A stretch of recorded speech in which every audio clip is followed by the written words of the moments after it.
ang excited? Sino po dito yung inaantok pa? Walang inaantok. Praise God. Sabihin mo ka sa katabi mo, huwag mo akong tutulugan. Sabihin mo ka sa katabi mo, then itabi mo muna yung cellphone mo.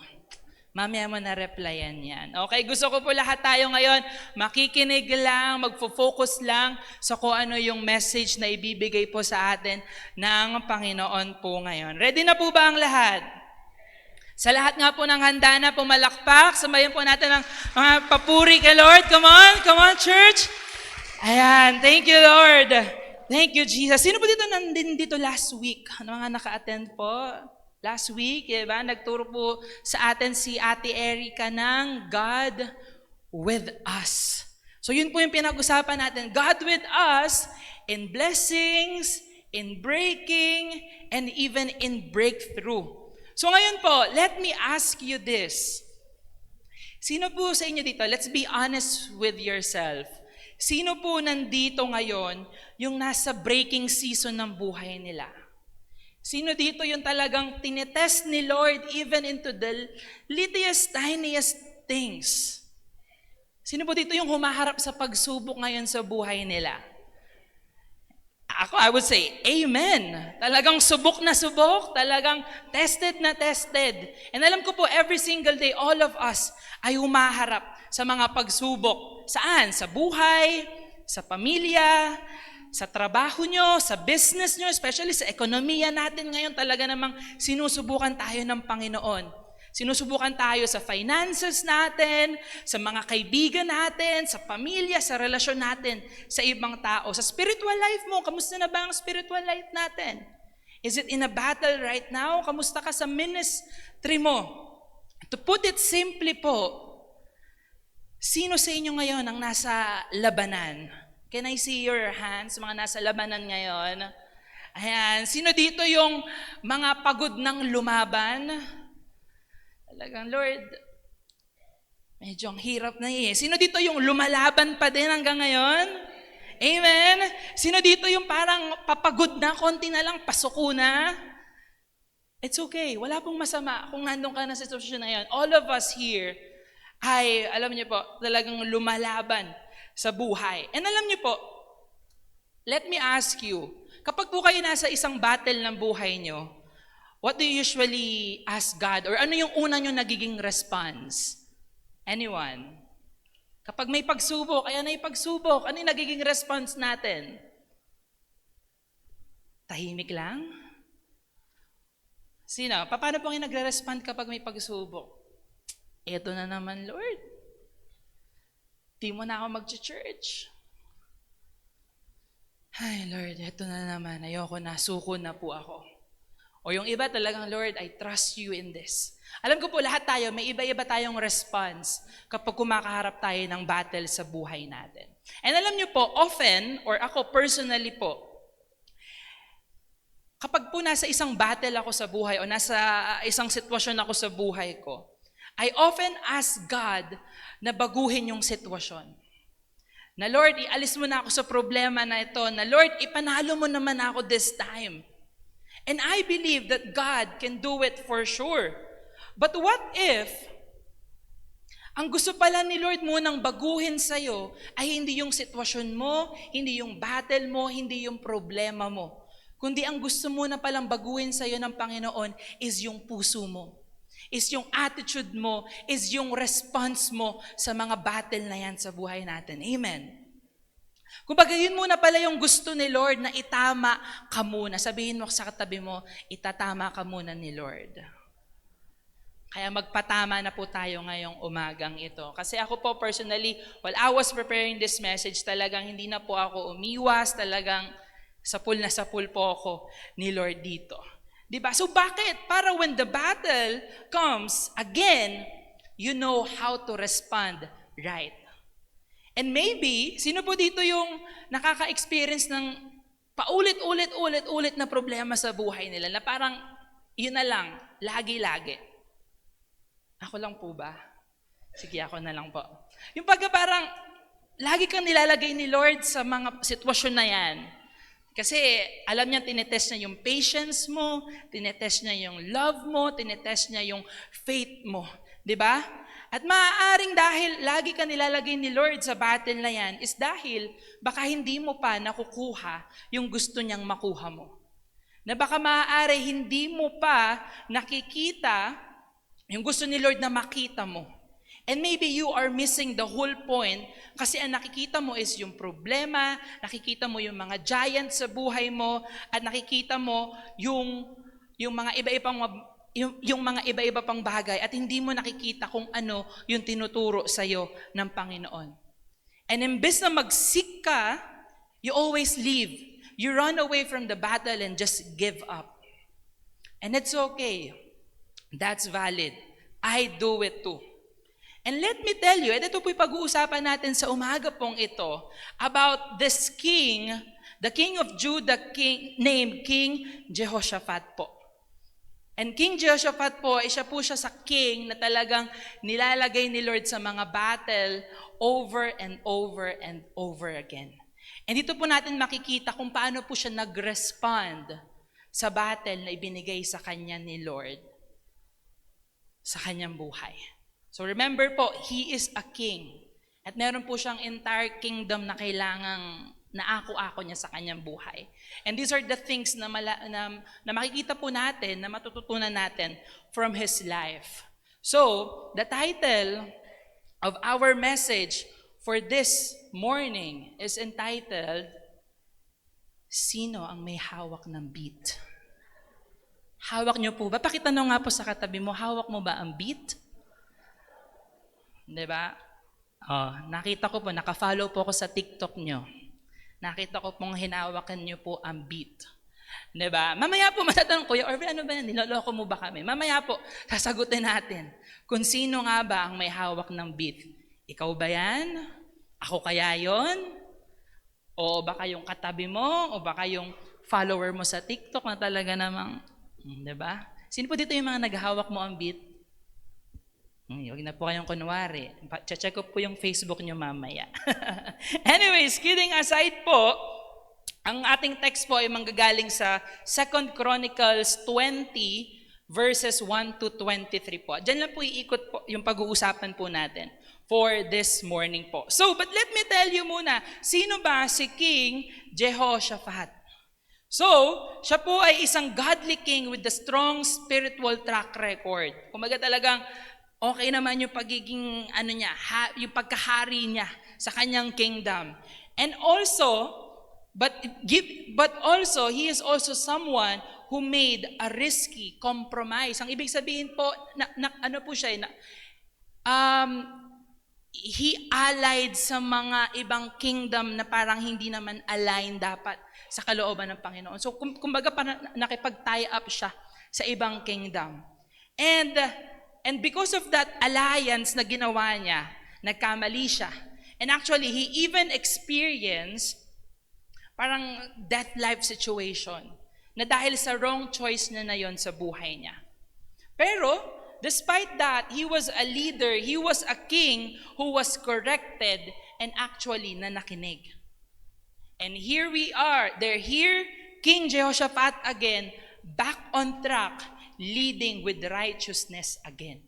At yun po yung pag-uusapan natin ngayon, kung ano na siya ngayon after nung alliance na ginawa niya from the past. So same thing sa buhay natin, meron tayong mga na-commit na mistakes, meron tayong mga nagawang pagkakamali in the past. But here we are again, trying to do things right. Amen po ba? Sino dito yung nagtatry lagi? Every single day na gawin talaga kung ano yung nakakabuti lang sa Panginoon. Amen. And here we are again.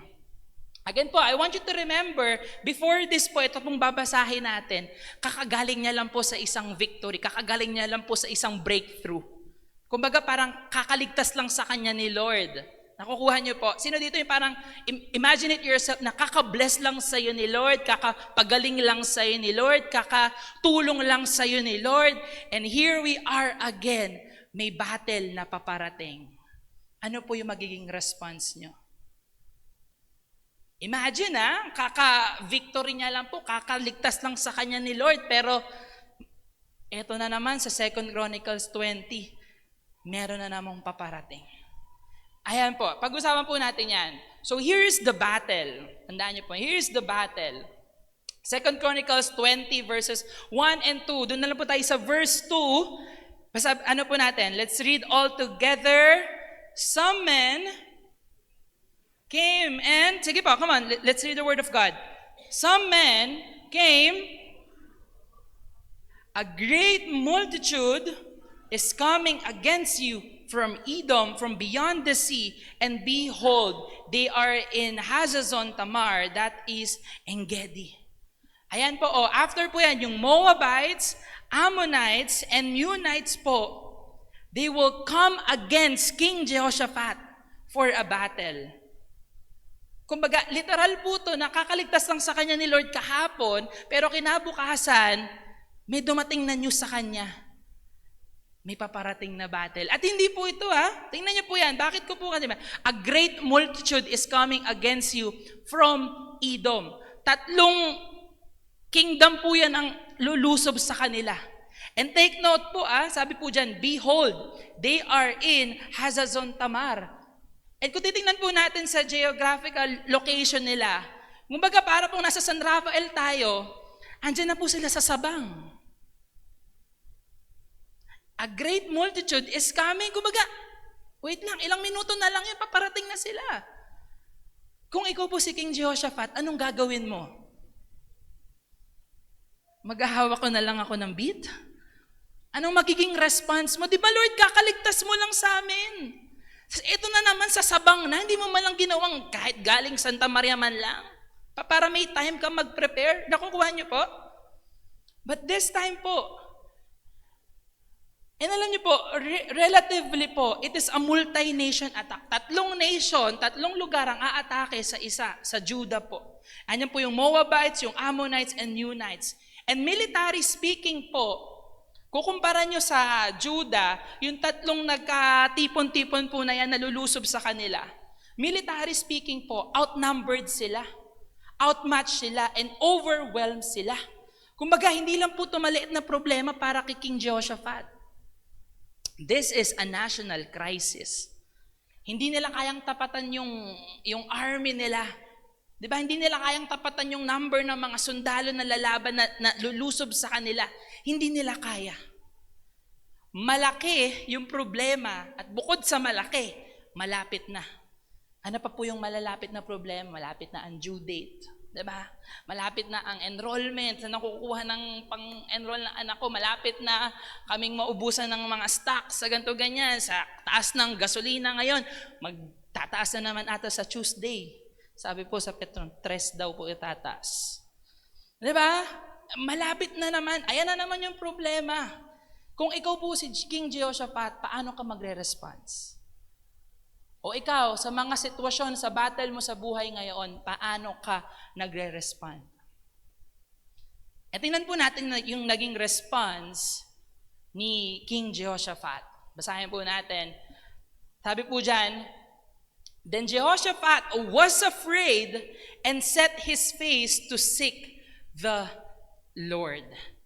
They came to seek the Lord. Alam niyo po dyan then Jehoshaphat was afraid. Normal, tao din po si King Jehoshaphat. Matatakot. Sino ba naman? Isang city lang kami, tapos 3 city ang darating sa amin. Sino ba namang hindi matatakot? Right? Sounds familiar? Okay lang, matakot. Okay lang mag-alala. Okay lang mag-worry kapag may paparating na battle sa buhay mo. It is normal. Pero look what King Jehoshaphat did next. He was afraid, but he set his face to seek God.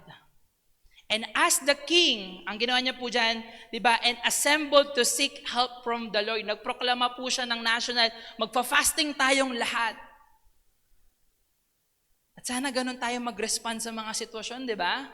Pag may problema, mag-fasting ako, mas mag-church ako. Hindi yung kapag may problema, ayoko na mag-church. Ayoko nang lumapit sa iyo, Lord. Di ba kaka-victory ko lang, tas ngayon, battle na naman. But let us learn from King Jehoshaphat. Natakot, pero mas nangibabaw ang takot at reverence nila sa Panginoon. Amen? What they do is they seek God for help. Dumating yung takot, dumating yung battle, but that didn't lead him away from God. But what they do po, hindi sila lumayo sa Panginoon. Ang ginawa nila is lumapit. They seek God altogether. And maybe you are in a situation of your life right now na you are in a battle. Paparating na, ayan na, mamaya na, ayan na yung problema mo.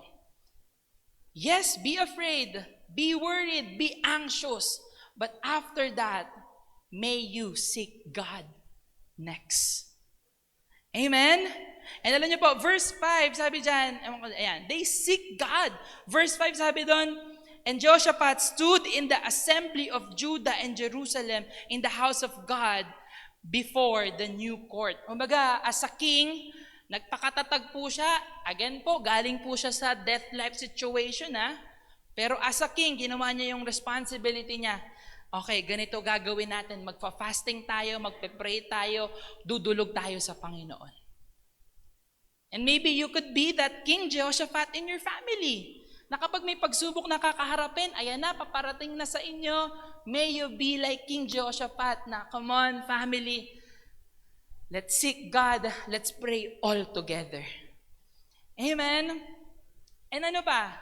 Ano ba yung makikita natin? Sa 2 Chronicles 25-6, sabi po dyan, and Jehoshaphat stood, ayan po, verse 5, sorry, in the assembly of Judah, and then sa verse 6, and said, O Lord God of our fathers, you are not God in heaven, you rule all over the kingdoms of the nations, and in your hands, ano po sabi po dyan? In your hand are power and might, so that none is able to withstand you. They seek God, and look at this. Jehoshaphat knows who God is. Kasi nga po, alam niya na yung pinagdaanan niya nung kahapon lang eh. So parang meron na siyang experience kung ano yung kayang gawin ng Diyos sa kanila. Amen? And alam niyo po, mas nakikilala natin ang Diyos the more na nakaka-experience tayo ng pagsubok sa buhay natin. Amen? You wouldn't be the person you are today if hindi ka galing sa isang pagsubok sa buhay. Hindi ka magre-respond ng ganito ngayon kung hindi mo napagdaanan niyang kahapon o nung mga nakaraang panahon. Amen po ba? So I hope po na sa dami na naman pinagdaanan natin sa buhay, ay dapat sana mas nakikilala natin ang Panginoon. Kaya kapag may battle sa buhay mo, magpasalamat ka. Kasi this is your chance to get to know God more. Hindi yung, sige, palapakan po natin ng Panginoon.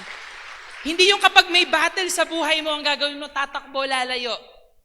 Magtatago. Hindi, kapag may battle sa buhay mo, sige, harapin natin to. Takot ako, pero I will seek God and I will know God more. Amen. May that kind of response po ang makuha natin. Amen. Para hindi po lumala yung sitwasyon natin, ang kailangan mo lumapit sa Panginoon. Kaya kasi lumalala yung sitwasyon natin kasi walang paglapit kay Lord. Nakukuha niyo po yun. Yung the more na you go away from God, the more na parang mas lumalaki yung problema, mas lumalapit yung problema. Let me ask you this, when was the last time na tinakbuhan mo o sinukuan mo yung problema? And maybe some of you did. And ano po yung naging resulta nito? Maganda po ba? Na-resolve po ba yung battle? Na-resolve po ba yung problema? Maybe, yes, at some point, pero I don't think so. Kaya again, pasalamat ka kung nasa battle ka ngayon. Kasi ibig sabihin niya, nagpapakilala sa iyo si Lord. Kasi baka mamaya nakakalimutan mo na kung sino siya. And during this time, may paparating na battle. And look, imbes na magreklamo si King Jehoshaphat, ang sabi niya, Lord, you rule over. In your hands are power and might. Kilala ni King Jehoshaphat si Lord. Ikaw, how much you know God? Ikaw lang po makakasagot niyan. Tuloy po natin. Tuloy po natin sa verse 7 to 9, sabi po dyan, did you not drive out our inhabitants of all these lands before your people in Israel? Bukod sa kilala niya si Lord, bukod sa kilala nila si Lord, they've also experienced God.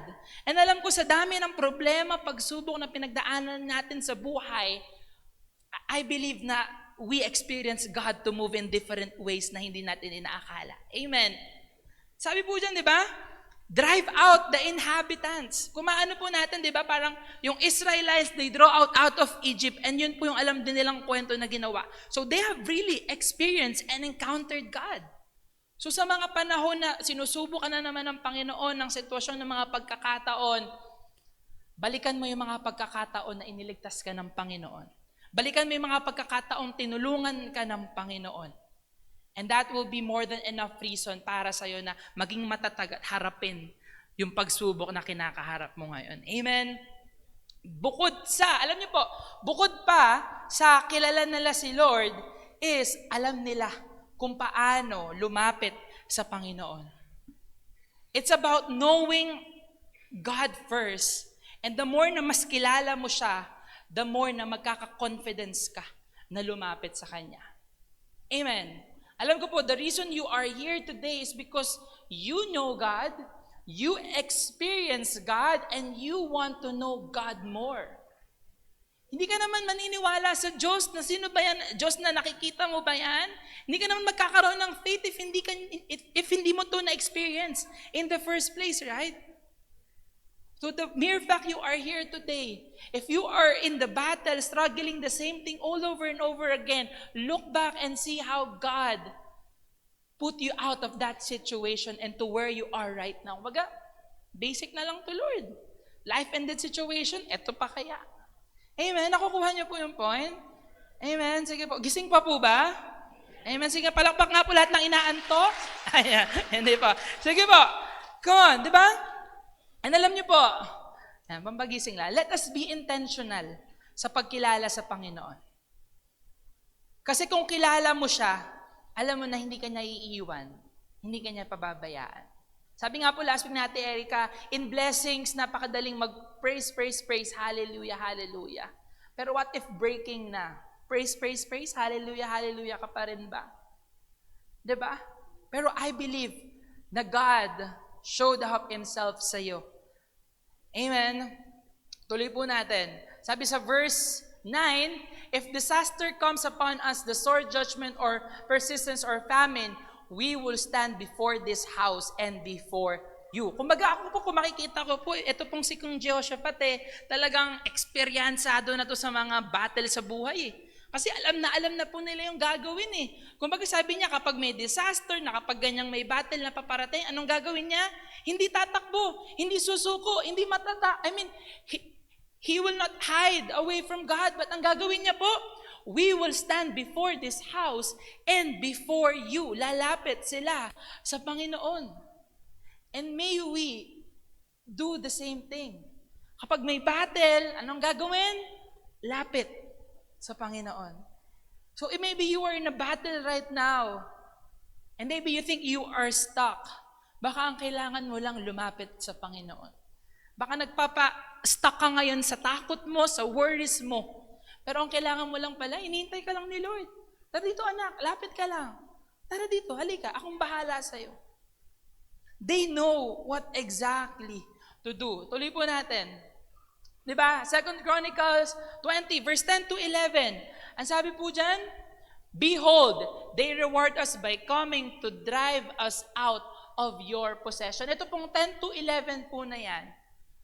Alam niyo po, ang gusto kong makuha natin dyan is, tell Him about your situation. Kapag nasa battle ka, alam ni Lord yung pinagdadaanan mo, pero actually gusto niya na lumapit ka sa Kanya at magkwentuhan kayo.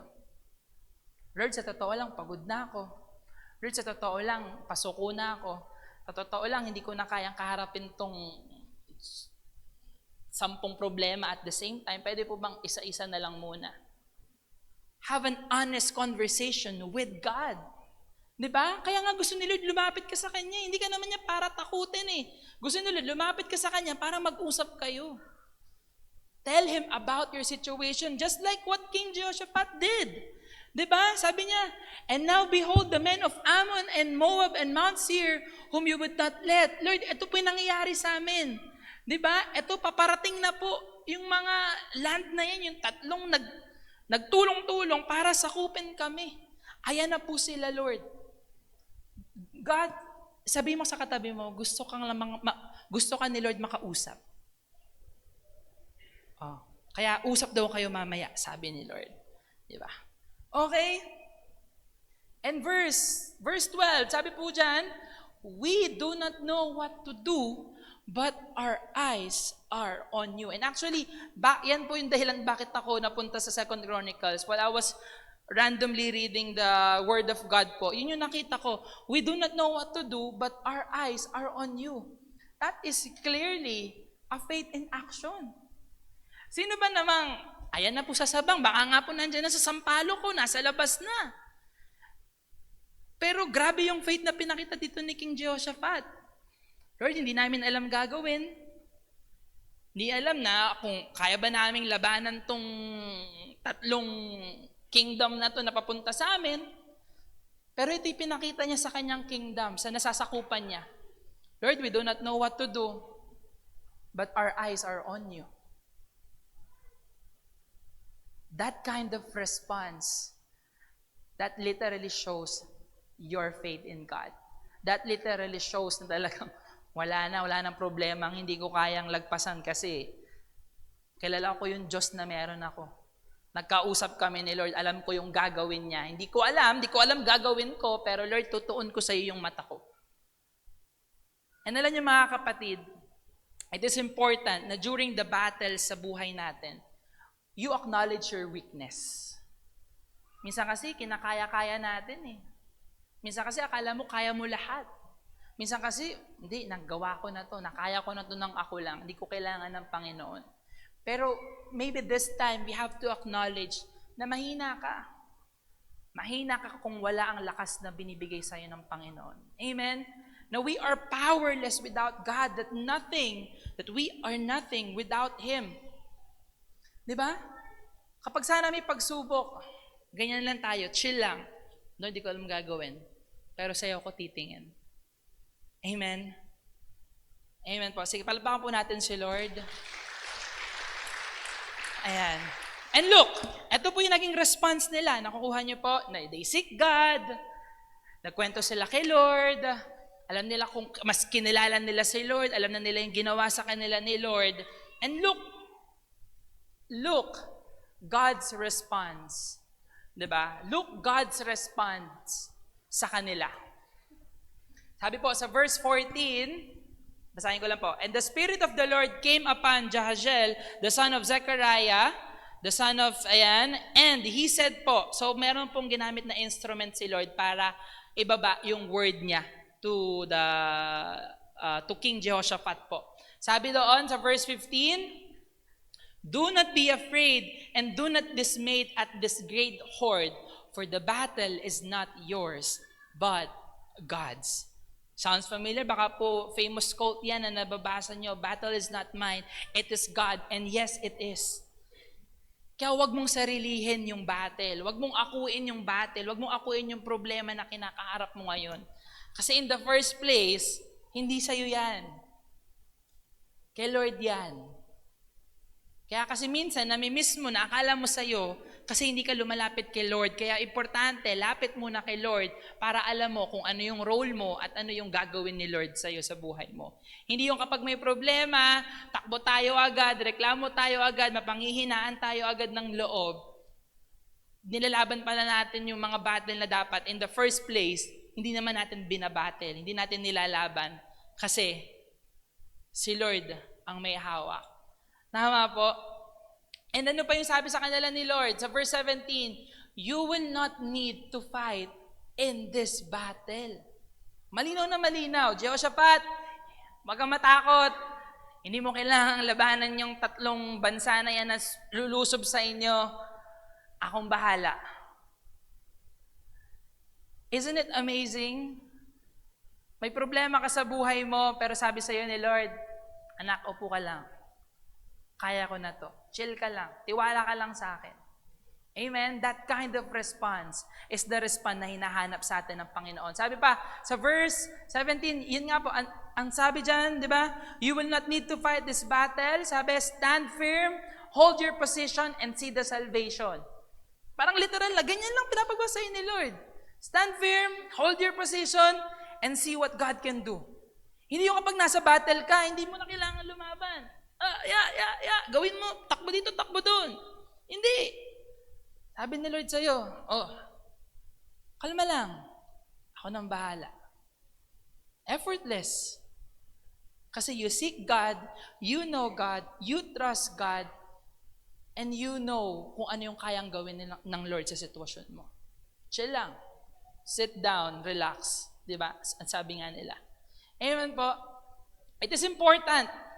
Yan yung sabi sa kanila Lord. Yan yung instruction sa kanila Lord. Tandaan niyo po Kasi minsan may instruction na sa atin si Lord, pero minsan nagpupumilit pa rin tayong, hindi Lord, baka kailangan mo ng tulong. Hindi. Kaya na ni Lord yan. Kailangan mo lang magtiwala. Sabi mo sa katabi mo, magtiwala ka lang. Hindi sa sarili mo, hindi sa katabi mo, magtiwala ka sa Diyos. Amen. Amen po. It is important to listen and follow and obey in His instruction. You will not fight this battle kasi una sa lahat po, hindi natin hawak ang beat. Sabi mo sa katabi mo, hindi mo hawak ang beat. Si Lord ang may hawak niya. Amen? Hindi mo hawak. Bitawan mo na. Bitawan mo na yung beat. Sige na, sabihin sa katabi mo, bitawan mo na. Si Lord lang may hawak niya. Nakukuha po? Nakakasunod pa po ba? Amen? Amen. Sige, palapakan nga pa natin si Lord. Thank you, Lord. Diba? And through His words, through these words po, God is giving you the confidence. And etong God's response na to, and alam ko, we hear God's word every single time. And may this all lead us to trust Him more. And again, may mga battle na binibigay sa'yo si Lord, hindi mo kailangan laging lumaban, ang kailangan mo lang ay lumaban sa pamamagitan ng pagtitiwala sa Kanya. Amen? Sabi ni Lord sa'yo, sabi mo sa katabi mo, you will not need to fight in this battle. Pahinga ka lang, chill lang, pray lang. Diba? And alam nyo, anong ginawa nila? Nakinig sila. Diba? Nasa na po tayo? There's the battle, there's the response. Ito yung God's response. And what they did next. Kasi ayan na po, nasa parking na po. Ayan na po, nasa parking na po yung tatlong bansang lulusob sa kanila. Nasa parking na po malapit-lapit na. Ayan, diba? And they did what God told them to. Diba? Sabi po sa verse 18, this is what their response. They bowed his head with his face to the ground, and all Judah and the inhabitants of Jerusalem fell down before the Lord, worshiping the Lord. They stood up to praise the Lord, the God of Israel, with a very loud voice. Bukod sa pinag-sit back and relax sa ni Lord, sabi nila, hindi nyo kailangan lumaban, hindi nyo kailangan ng mga armas, hindi nyo kailangan mag-strategically plan sa military na padarating. Ito ang gagawin nyo. Ito yung ginawa nila. Diba? Bukod sa they stand on their ground and see the salvation coming, what they did was extraordinary. Ayan na po, nasa parking na po, hindi ba dapat kinakabahan na tayo? Hindi. Ang ginawa nila, they bowed down his head, and all the people of Judah, diba, fell down to the Lord, worshiping God. They bowed down as an act of humility. Sabi mo sa katabi mo, hindi mo kaya lahat. Actually, wala kang kaya kung wala sa'yo si Lord. Amen? We need God. And alam niyo po, in ancient Hebrew culture, ang pagluhod po, ang pag-bow down was a deep act of humility, surrender, and reverence before God. Kailan ka huling lumuhod? Kailan ka huling hindi sumuko sa laban pero sumuko kay Lord? Diba? And sabi po dyan, some stood up to praise the Lord. Alam niyo po, kasi nung time nila na yan, Levites po were worship leaders in temple worship traditions by David. Kaya meron silang iba't ibang role, yung iba lumuhod, yung iba tumayo, sila yung nag-lead ng worship, but all same na para lahat yun kay Lord. They bow down before God. Yung iba tumayo and praise God, express in different ways, but both are worship. Nakukuha niyo po? Both are worship. Amen? And alam niyo po, sana, in the battle na paparating sa buhay natin, may that lead us in seeking God. And when you seek God, may that lead you in to worship God. Amen? Kasi I believe, eto po, tingnan natin, where does this worship lead the Judah? Where does this worship lead King Jehoshaphat? Sabi nila, they worship, verse 21, ang sabi po dyan, and they rose early in the morning and went out the wilderness of Tekoa, and when they went out, Jehoshaphat stood and said, Hear me, Judah, inhabitants of Jerusalem, believe in the Lord your God, and you will be established. Ito yung sinabi niya sa ano niya, kasi wala dapat kayong ikatakot, wala kayong dapat ipag-alala, kasi si Lord ang bahala sa atin. Verse 22 po, verse 22 sabi dyan, and when they began to sing and praise, tandaan niyo po yan, and when they began, oras, ayan na po, nasa labi na po ata. Andyan na po ba yung lulusob sa atin? Marshall, nandyan po ba? Wala pa po. Pero nandyan na, nasa hagda na po. Pero, when they began to sing and praise, look what happened. The Lord set an ambush against the men of Ammon, Moab, and Mount Seir who had come against Judah. So they were routed. Dahil naririnig niya po yung mga taga-LL yun na nagwo-worship, na sumasamba sa Diyos. Ala, nasa gate na po, lumalabas, tumatakbo na po. Amen? That is what worship can do. Amen? That is victory through worship.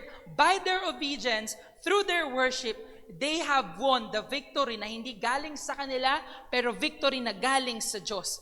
Kaya sabi mo sa katabi mo, may nangyayari when you worship. Amen? Palapakan natin si Lord. Ang kailangan mo lang ay sumunod. Actually, verse 23, sabi po dyan, sabi verse 23 natin. Verse 23, yung naka-highlight na lang, they all helped to destroy one another. Yung tatlong nagtipon-tipon na dapat lulusob sa Judah, sila ding end up na nagkapatayan, na nagkasugatan. Sila yung nag-away-away sa sarili nila. So sabihin mo sa mga battle mo, sa mga problema mo sa buhay, hayaan mo sila magkagulo sa kanila. Kasi si Lord ang kasangga ko eh. Amen?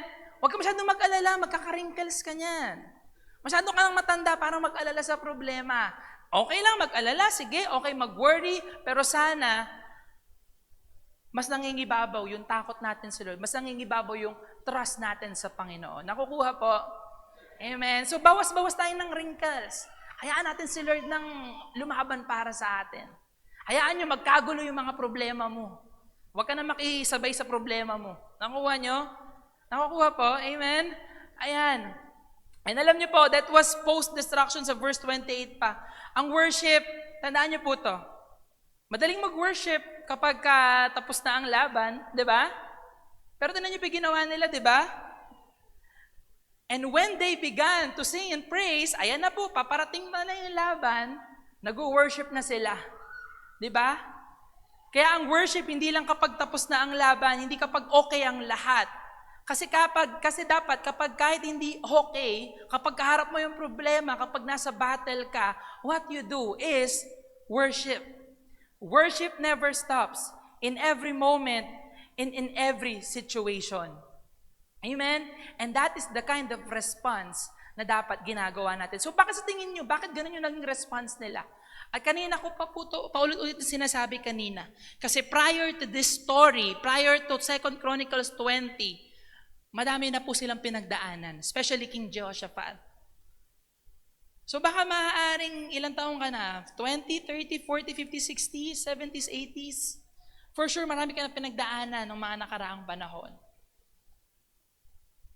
At maaaring kakaharap ka pa ng mga problema ngayon. Pero I believe you have experienced God enough. You have knew God enough. You have that kind of faith na this time, mas magtitiwala ako sa Panginoon. Basic na lang yung problema na yan. Mas tinulungan nga ako ni Lord nung 2020 eh. Diba? Mas tinulungan nga ako ni Lord nung mga panahong hindi ko na kaya, diba? That kind of response came from an experience. Sino ba dito yung mga eksperensyado na? Ang mga bati ka na sa problema sa buhay. Diba? Talagang bati ka na, talagang through ups and downs. Diba? Talagang wala na makakatinag. Tried and tested ko na si Lord. Nakita ko na kung paano siya kumilos sa buhay ko, kaya hindi na ako mag-aalala. Yung problema na yan, kahit lumapit pa sila sa akin, mag-worship lang ako kay Lord, tapos sila. Amen? Lapakan pa natin si Lord. And alam nyo, it takes practice and repetition para makuha yung ganong klaseng attitude. Para for us to have that kind of response. Right po? And alam nyo, in overall, ang alam kasi ni King Jehoshaphat, di ba ang tanong ko kanina, sino may hawak ng beat? Alam ni King Jehoshaphat na hindi niya hawak ang beat. Although siya yung king, siya yung naglilid sa people, alam niya na si Lord ang may hawak ng beat. And how does this apply to our life? Si Lord ang may hawak ng beat, hindi ikaw. Anong kailangan mo? Kailangan mo sumabay. Kaya ngayong oras po na to, tuturuan ko kayo ng step. Paano sumabay sa beat ni Lord? Sino pong gusto yung matutunan yan? Hindi po ganito, hindi po ganyan. Hindi rin po gaganon. Ibang step po ang ituturo ko sa iyo. Kasi yung step na yon, tayo may hawak ng beat nun, di ba? Hawak ko ang beat. Hindi. Ganito yung step na sasabay lang sa beat ni Lord. Na tayo. Tuloy-tuloy po tayo. Saglit na lang po to. Beat. B-E-A-T. Ito po. Step number 1. Sabi mo sa tayo mo, step number 1. Step number 1, na makukuha rin po natin from the story na binasa natin. Ready na po ba kayo? Warm up muna po tayo, warm up. Warm up, sige, stretch, stretch, stretch, stretch. Sige, ganyan, stretch, stretch. Medyo mahirap po itong step na to, ha. Kailangan, i-ganyan rin po yung mga buto-buto nyo. Diba? Makaumano po yung mga arthritis. Diba? Step number 1. Ready na po ba kayo? Hindi po ganito, hindi ganyan, ha? B-E-A-T. This is how nasasabay tayo sa beat ng Panginoon. Number 1, bow down before Him. Eyes on Him. Acknowledge Him. And trust Him. Amen. Ganyan sumabay sa beat ng Panginoon. Just have humility sa Panginoon. Ituon mo lang yung mata mo sa Kanya.